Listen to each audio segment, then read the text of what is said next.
Right now, we're being told behind us that this is an unlawful assembly, that we shouldn't be here. Unforgettable images near Ferguson, Missouri, after a grand jury decides not to indict a white police officer in the killing of an unarmed black teenager. That story has captivated the U.S., the world, and CNN's iReporters. Today, we're sharing the images and videos they've captured, plus we're talking to the co-founder of Twitter and Square, Missouri native Jack Dorsey, who grew up just a 15-minute drive from Ferguson and has been at the protests. They have a very, very strong point of view, and it's the right point of view, and we need to make sure that we're not escalating the situation.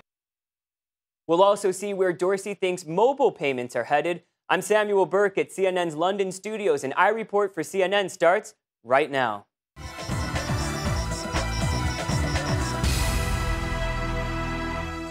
Chaotic scenes from Ferguson have been shown all over television and across social media. Many of those first-hand accounts came from videos that iReporters took in Missouri and in the other protests that sprouted up across the United States.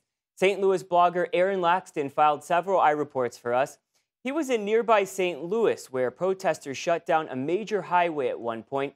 Laxton takes us inside the protests as police moved in. We're at 44 and Grand right now. We're being told behind us that this is an unlawful assembly, that we shouldn't be here. You can see lots of tactical vehicles behind us. They have the armor personnel carriers. They have all of this militarized equipment behind us, and they're telling us we shouldn't be here. But everybody here is just here to tell the police and everybody else.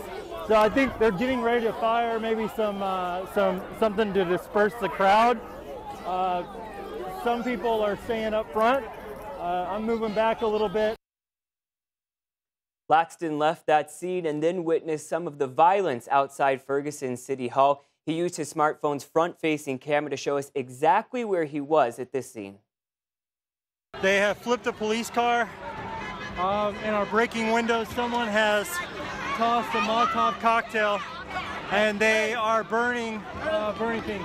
This is quickly devolving and quickly going down South Hill. So we set it on fire. Are getting out of here. They have caught this on fire. We are falling back to a safe space. The frustration and anger that began in Ferguson, Missouri spread across the United States. iReporters used cell phones and video cameras to capture the demonstrations from coast to coast. Let's start with video in Princeton in the state of New Jersey.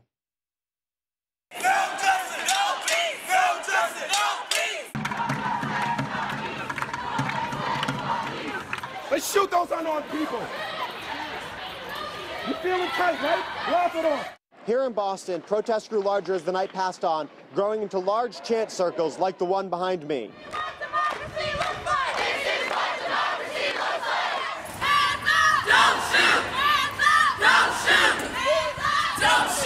We have to get out and let them know that we hold you accountable. We know that this is going down. We know that you're doing this, and we want it to stop. This is real, y'all. And what I really want to impart on you all, regardless of how you all feel about Mike Brown's innocence or guilt, regardless of how you all feel about color, someone died. Someone's son is gone. I don't know what else we can do to show you all that this is real. This is our lives, and black lives, POC lives, Asian lives, Spanish lives, everyone's lives matter. We also received an overwhelming response from iReporters who weren't on the front lines of the protest, but wanted to share their opinions about the grand jury's decision. So America has let me down again.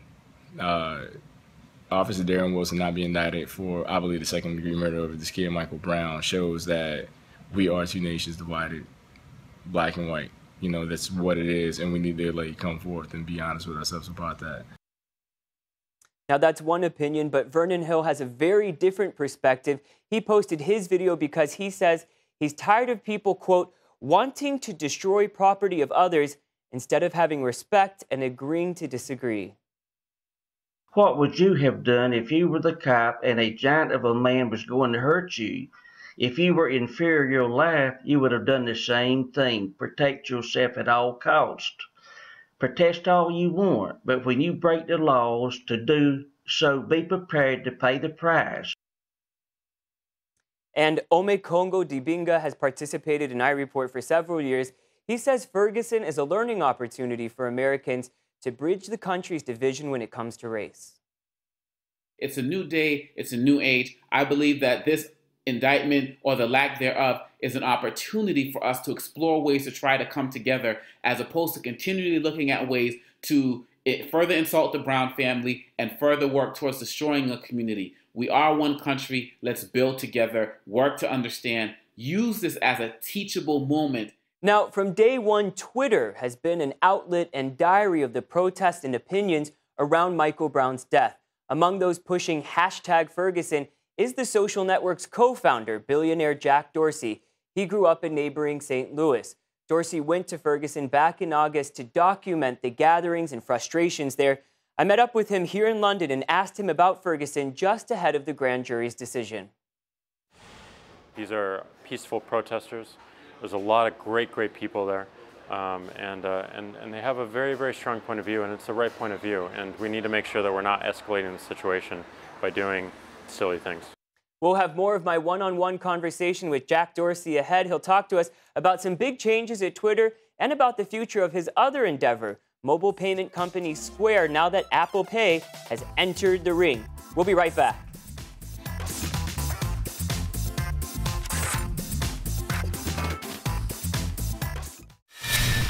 Welcome back to iReport for CNN. I'm Samuel Burke at CNN's London studios. Jack Dorsey hasn't just found success as co-founder of the social network Twitter. In 2009, he co-founded mobile payments company Square, where he's now CEO. Square is famous for its credit card reader that works with tablets and telephones, and now it's launching internationally a free app called Square Register that can help businesses digitize their cash registers. I caught up with Jack Dorsey at a cafe here in London. When we talk about mobile payments in this day and age, I've noticed that we in the media especially have a tendency to lump it all together. So a lot of people might think that Square is a competitor to Apple Pay, but it's not really. You guys are doing two very different things in the mobile payments world. Exactly. I mean, you said it perfectly, which is mobile payments has become this very abstract term, which ends up not really saying anything at all. Just money online. Just money on a mobile environment. Yeah. But our mindset has always really been around the seller and enabling the seller to accept every form of payment that comes across the counter, and to build solutions and tools so that they can actually grow their business and grow their sales. So Apple Pay is something that makes the credit card a little bit more convenient because now it's on your phone, but effectively it's the same thing. It is a credit card. We're not building a credit card, we're not building a payment device, we're building a register, and that register accepts all these forms of payments. So Square will at some point accept Apple payments. We want to make sure that our sellers are set up to accept every form of payment, so they don't have to think about that. And the buyer can pay in whatever way they want. And have you used Apple Pay yet? I have used it. And what did you think? It's a great experience. I mean, we held off on making an NFC reader for a long time because there just wasn't any adoption in the United States. But as you know, in Europe, it's growing extremely quickly, and in other places around the world, it's also growing very quickly. And do you think Apple will be that NFC game changer for the United States, and that will probably become the standard back in the US? I think it has a lot of potential to be, yeah. What do you do as a leader to make sure that when you're the head of a company, be it Twitter or be it Square, to make sure that your employees aren't able to access people's account information? There's a lot about this in the news because of Uber. So as a leader of a company, what type of stops do you put in place to make sure that people's accounts are free from the eyes of the companies that are taking their information? Well, I think first and foremost, this has to be part of the DNA, and it has to start very early on. So this is something that we did pretty early on in terms of just making sure that we're putting the customer first, and their data is their data, and when we contact them, we have a conversation about them, and we have reference material when we're on the phone with them or when we're in the email, but otherwise that is private information to them. So no Square employee is able to just kind of go in and look at what I've been purchasing on Square. Right. I'm interested, how do you divide your day now between Twitter and Square? For a year I was doing half and half, but that was only for a year, and that was the intention. I meet a few folks on the management team on Tuesday, but most of my time is at Square. But the benefit is both companies are right next door to each other, so it's always easy when I need to pop over there.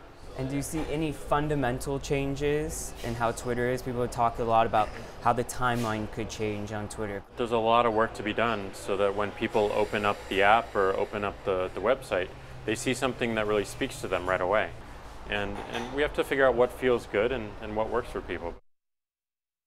So it sounds like there could be some changes in Twitter's timeline to make it a little more like Facebook, using an algorithm instead of just publishing tweets in the order that they were sent out. Well, some good news to share with you now. Recently, CNN has been reporting on an appalling story of a website broadcasting thousands of private webcams for anyone to see. Webcams from inside people's bedrooms, babies' nurseries, and even rooms of hospital patients. According to authorities here in England, that website is based in Russia, but the webcams are from more than 100 different countries. On top of all this, each webpage shows the location of each house where the webcam is. British officials tell us it appears these cameras are using the default password that came from the factory. The owners never changed the passwords, so it was easy for hackers to access the webcams and broadcast the video online. Many of the devices are made by China's Foxcam, though Panasonic and Linksys cameras have also been affected. Well, we have a seemingly positive update to this story. After CNN and other news outlets reported this, the owner of the site has taken down many of the cameras and posted a message saying the site will no longer broadcast video from people's private lives, and they're offering to take down the camera of anyone who emails a request for a video feed to be removed. That said, this is all a very scary reminder that whenever you buy something, whether it's a webcam or a modem, change the default password to your own secure password. That's it for this edition of iReport. If you want to join in, you can become a CNN iReporter. Just head over to iReport.com and submit your material there, and then maybe we'll see you on the next edition of our show. I'm Samuel Burke at CNN London. Thanks for watching.